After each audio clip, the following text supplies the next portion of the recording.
update yar baan rabaa inaan bixiyo laba arrimood ah. Tan ugu horeysa waxaan arkaa dad aad u qalqaalinaya dadka aniga meesha ii soo gala ee fariimaha kaga taga meeshaas in la caawiyo doonaya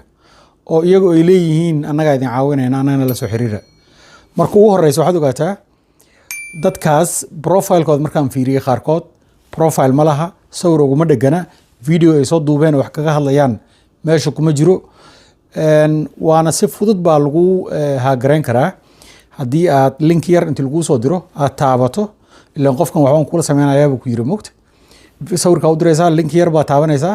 marka asaga u celiso hadhow uu ku soo celiyo waa lagu haagarayn karaa ama computerkaaga ama telefonkaaga waa la haagaray easily. Marka iska ilaaliya sida fudud ee idin dhahayo waa idin caawinaynaa ee idinkana hay-ad u leedihiin indhaha la furo in la soo jeedaan rabaa. Arrinka labaad aan rabo inaan ku accomplish gareeyo halkan waxaa weeye dad fara badan baa waxay soo weydiiyeen haddii high school